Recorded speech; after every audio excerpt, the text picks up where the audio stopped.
የብልጽግና ፓርቲ የ6 ወር አፈጻጸም ግምገማ መድረክ ተጀመረ። ብሩክታይት ብርሃኑ የኢትዮጵያ ዜና አገልግሎት ዘገባን ታቀርበዋለች።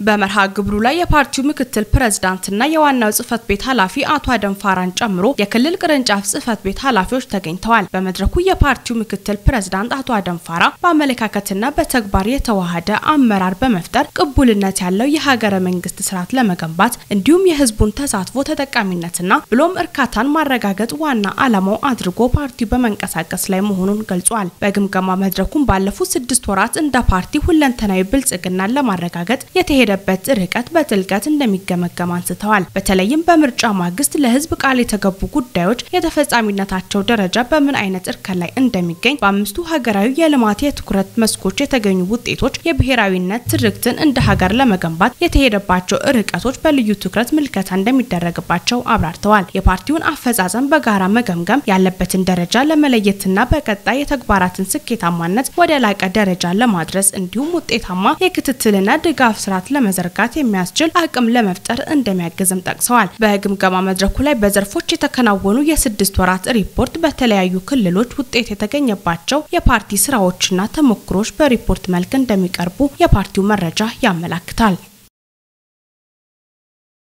የዲፕሎማሲ ሳምንት አውደ ርዕዩ ድንቅና ገንቢ አስተያየት የተገኘበት እንደሆነ አምባሳደር መለስ ዓለም ገለጹ። ዘገባው የኢትዮጵያ ፕሬስ ድርጅት ነው።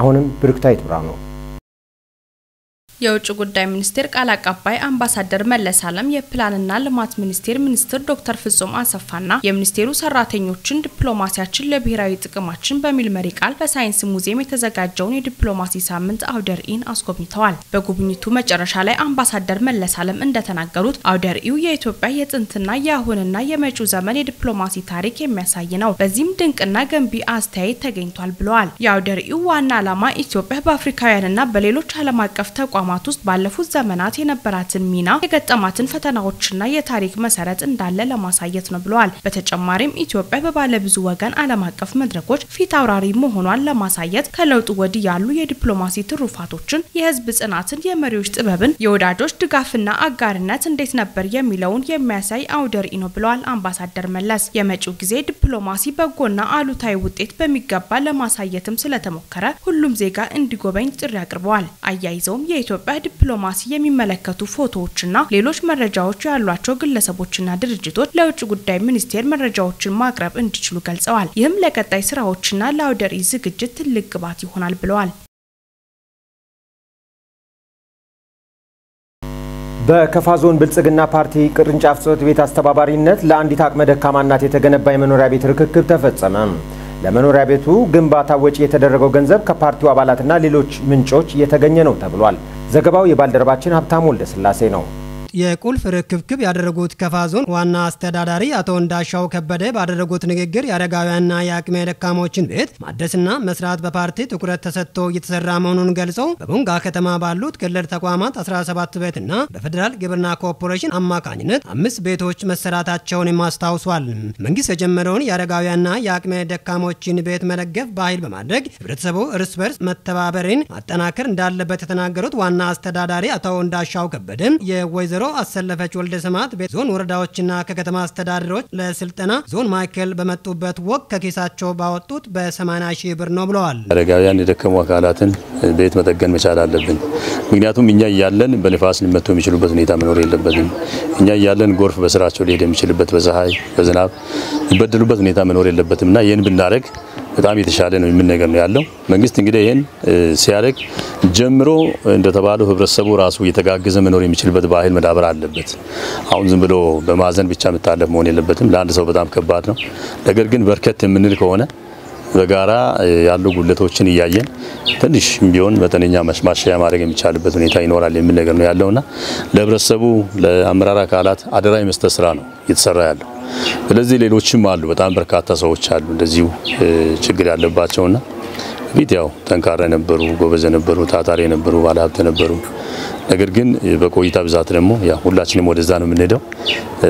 ያሉትን መተካካት መጠጋገን የሚቻልበት ሁኔታ መኖር መቻል አለበትና ልምዱን ማዳበር ያስፈልጋል። አሁን የምናደርገው ነገር ያ ወደፊት ለሁላችንም ለራሳችን የሚሆን ነገር ነው የምናደርገውና ይሄ ባህል ሊዳብር ይገባል። ስለዚህ በዚህ መልኩ ቦንጋ ከተማ ላይ በጣም በርካታ አሉ ሁላችንም እንደዚህ በየድርሻ የምንከፋፈል ከሆነ የነዚህን ህይወት ማሻሻል የሚቻልበት ቤታቸውን መጠገን የሚቻልበት አሁን ካሉበት ትንሽም ቢሆን የተሻለ ቤት ውስጥ መኖር የሚችሉበት ሁኔታ እንዲኖር ማስቻል ስለሚያስፈልግ በድር ደረጃም ይሁን በእምነት ተቋማት ደረጃም ይሁን ባህሉ መዳበር መጠንከር የሚችልበት ሁኔታን ማስፋት ይገባናል።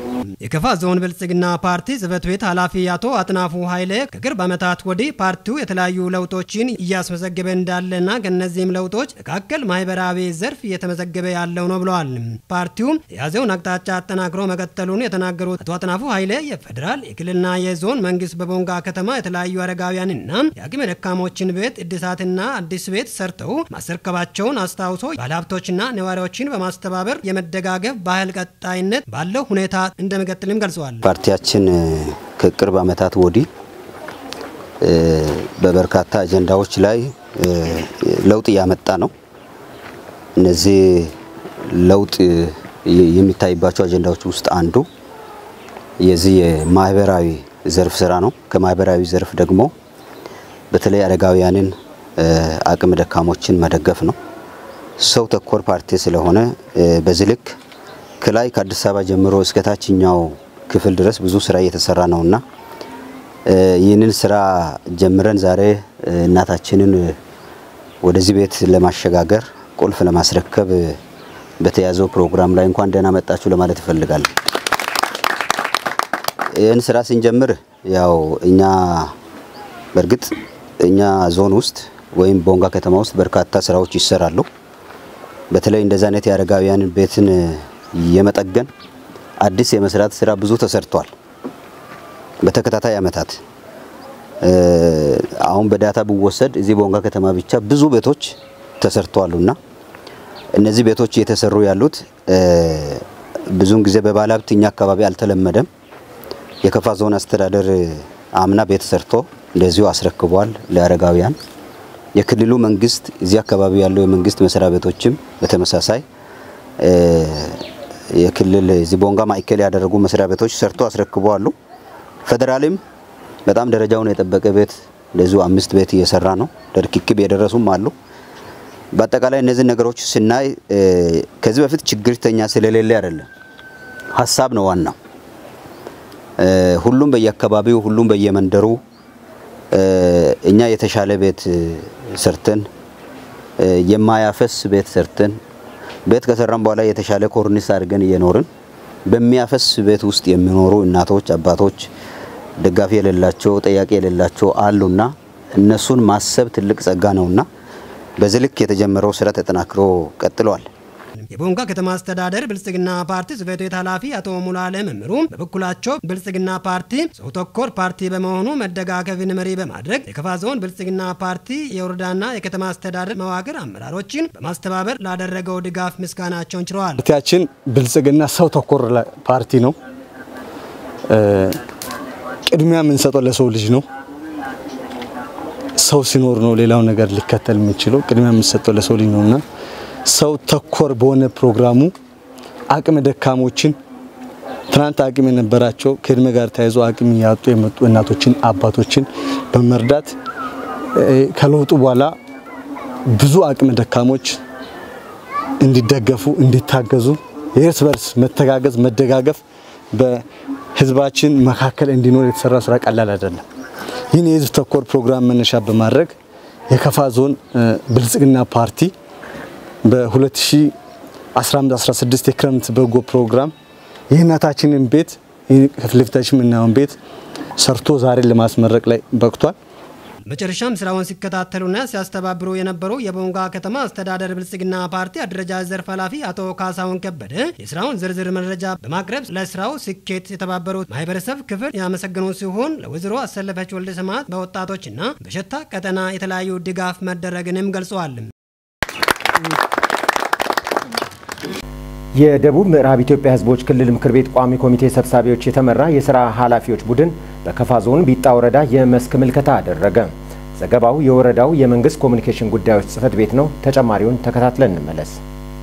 በምልከታውም ከወረዳው ዋና አስተዳዳሪ አቶ መስፍን በፍቃዱ በተጨማሪ ዶክተር መስፍን ወዳጆ የክልሉ መንግስት ኮሙኒኬሽን ምክትል ኃላፊና በክልሉ ምክር ቤት የህግ ፍትህና መልካም አስተዳደር ጉዳዮች ቋሚ ኮሚቴ አባል አቶ አዲስ ምዕራፍ በክልሉ ምክር ቤት የግብርናና ገጠር ልማት ጉዳዮች ቋሚ ኮሚቴ ሰብሳቢ ወይዘሮ የውሃላሸት በላይነህ በክልሉ ምክር ቤት የበጀት ፋይናንስና ኦዲት ጉዳዮች ቋሚ ኮሚቴ ሰብሳቢ እንዲሁም አቶ እሸቱ ወጋሶ የከፋ ዞን ምክትል አፈ ጉባኤና የህግ ፍትህና መልካም አስተዳደር ቋሚ ኮሚቴ አባል ተካተዋል። የመስክ ምልከታው የመንገድ ልማት ተደራሽነት፣ የጤና ጣቢያዎች አገልግሎት አሰጣጥ፣ የትምህርት ቤቶች አደረጃጀት፣ በወረዳው የሌሎች መሰረተ ልማቶች ተደራሽነት እንዲሁም ሌሎች የመልካም አስተዳደር ችግር ምንጮች ላይ ትኩረቱን አድርጓል። የክልሉ ቋሚ ኮሚቴ ሰብሳቢዎችና የሥራ ኃላፊዎች በወረዳው ቢጣገነት ጤና ጣቢያ፣ በያውራ አንደኛ ደረጃ ትምህርት ቤት፣ በሚሊኒየም ሁለተኛ ደረጃ ትምህርት ቤት ከቢጣ ደካ ያለውን መንገድ እንዲሁም የቡና ዘር ማከማቻ መጋዘን ያለበት ደረጃ ተዘዋውረው ተመልክተዋል። በዚህ ወቅትም የቢጣገነት ጤና ጣቢያ እንዲሁም የሚሊኒየም ሁለተኛ ደረጃ ትምህርት ቤት ውጫዊ አደረጃጀት የተሻለ ቢሆንም ከሚሰጡት አገልግሎት እንዲሁም ከሚያስመዘግቡት ውጤት አንጻር ቀሪ ስራዎች መኖራቸው በምልከታው ተጠቁሟል። የያውራ ትምህርት ቤት ከያዘው ይዞታ ስፋት እንዲሁም ለወረዳው ካለው ቅርበት አንጻር በተገቢው መንገድ አለመጓዙ በምልከታው የታየ ሲሆን በግብርናው ዘርፍ በቡና ልማት እየታየ ያለው እንቅስቃሴ በአርአያነት የሚጠቀስ መሆኑ ተሰምሮበታል። በማጠቃለያውም ከመስክ ምልከታው በተገኙ ጉድለቶችና ስኬቶች ዙሪያ ከባለድርሻ አካላት ጋር ውይይት የተደረገ ሲሆን በውይይቱ በወረዳው የሚከናወኑ ተግባራት ላይ የጋራ አቅጣጫ በመያዝ በዞንና ክልል ሊከናወኑ የሚገባቸውን ተግባራት በሚመለከት ከሚመለከታቸው ባለድርሻ አካላት ጋር በመወያየት የመፍትሄ አቅጣጫ ተቀምጧል። በወሰን መሬት አጠቃቀም ዙሪያ የሚታዩ አለመግባባቶችን በውይይት መፍታት አስፈላጊ መሆኑን የከፋ ዞን ዋና የመንግስት ተጠሪና የብልጽግና ፓርቲ ጽህፈት ቤት ኃላፊው አቶ አጥናፉ ኃይሌ ገለጹ። በከፋ ዞን ሳይለም ወረዳ ቀጀቶ ቀበሌ መካከልና በኢሉ አባቦር ዞን ዲዱላሎ ወረዳ መቱ ጉይና ቀበሌ መካከል በወሰን መሬት አጠቃቀም ላይ ውይይት ተደርጓል። ዘገባው የወረዳው የመንግስት ኮሙኒኬሽን ጉዳዮች ጽህፈት ቤት ነው። አሁንም ተጨማሪውን ተከታትለን እንመለስ።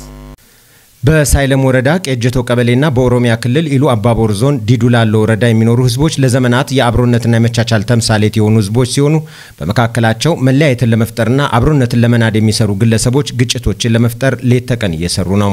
ችግር ፈጣሪዎችን በመለየት የህዝቡን አብሮነት ማስቀጠል ያስፈልጋል ያሉት አቶ አጥናፉ የጋራ ተጠቃሚነትን ለማረጋገጥ ሁለቱም ዞኖች የተለያዩ መድረኮችን እየፈጠሩ ስለ ሰላም መስራት አለባቸው ብለዋል።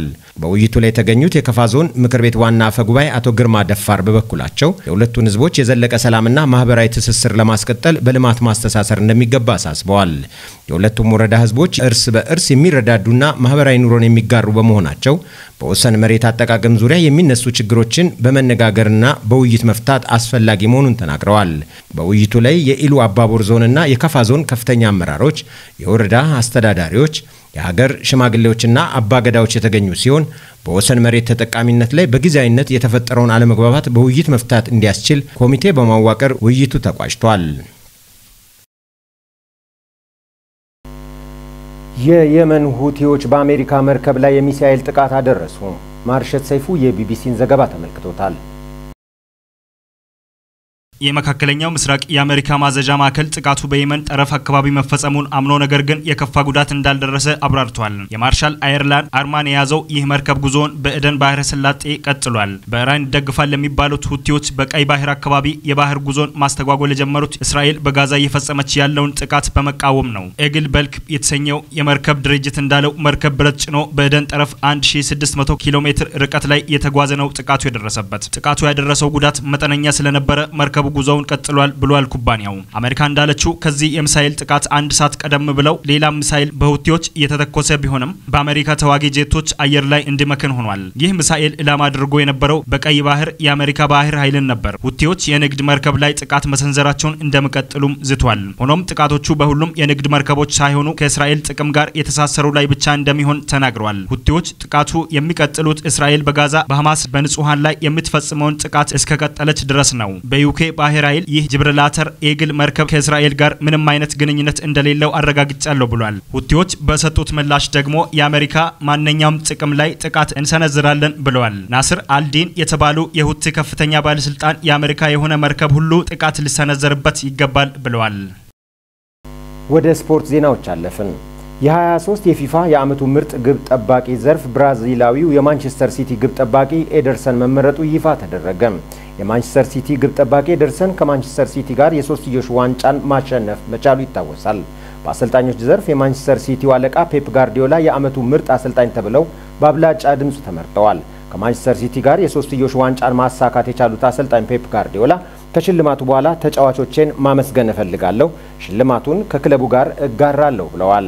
ስፔናዊ አሰልጣኝ በአምናው የውድድር ዓመት ማንቸስተር ሲቲን የሶስትዮሽ ዋንጫ ባለ ክብር ማድረጋቸው የሚታወስ ነው። ከፔፕ ጋርዲዮላ በመቀጠል ሉቺያኖ ስፓሌቲ ሁለተኛ እንዲሁም ሲሞኒ ኢንዛጊ ሶስተኛ ሆነው አጠናቀዋል።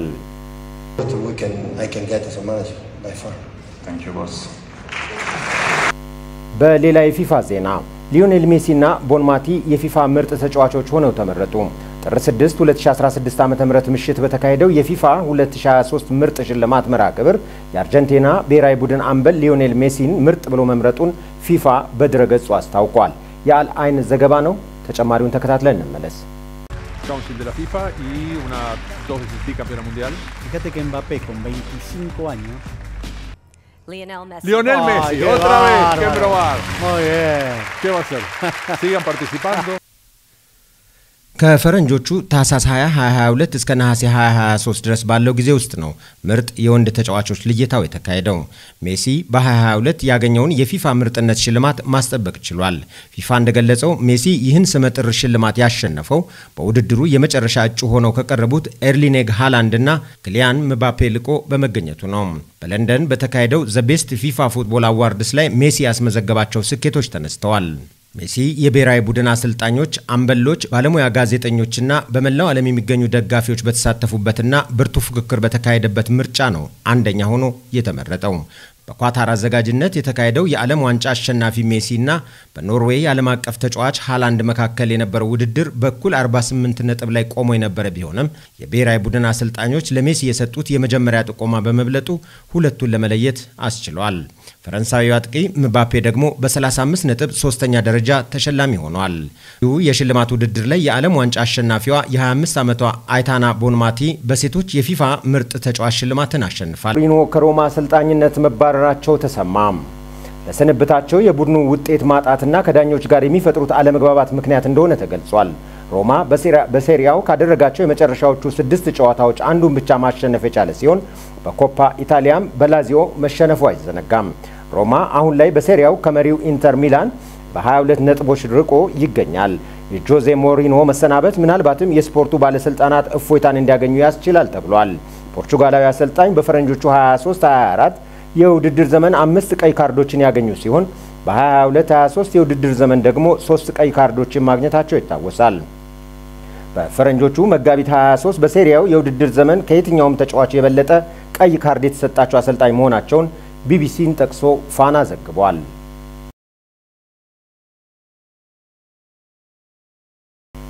በመጨረሻም ዜና እረፍት። በከፋ ዞን በንግድ ስራቸው የሚታወቁት አቶ መኮንን ገብረስላሴ ከዚህ ዓለም በሞት ተለዩ።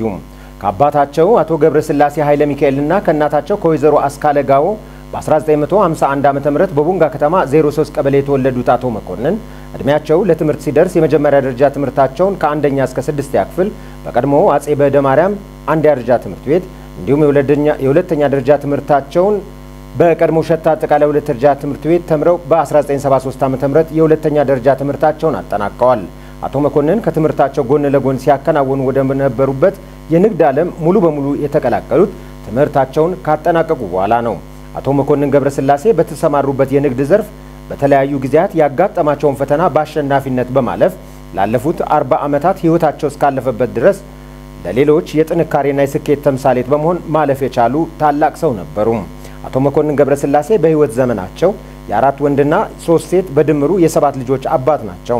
አቶ መኮንን ገብረስላሴ ጥር 6 ቀን 2016 ዓ.ም ከቀኑ 8 ሰዓት አካባቢ ለሌላ ሰው ቀብር በሄዱበት ባጋጠማቸው ድንገተኛ ህመም በተወለዱ በ65 ዓመታቸው ከዚህ ዓለም በሞት ተለይተዋል። የቀብር ስነ ስርዓታቸውም ወዳጅ ዘመዶቻቸው በተገኙበት በቦንጋ ደብረ ፍስሐ ቅድስት ኪዳነ ምሕረት ቤተክርስቲያን ተፈጽሟል። የከፋ ዞን አስተዳደርና የከፋ ቴሌቪዥን ለቤተሰቦቻቸውና ለመላው ወዳጅ ዘመዶቻቸው መጽናናትን ይመኛል።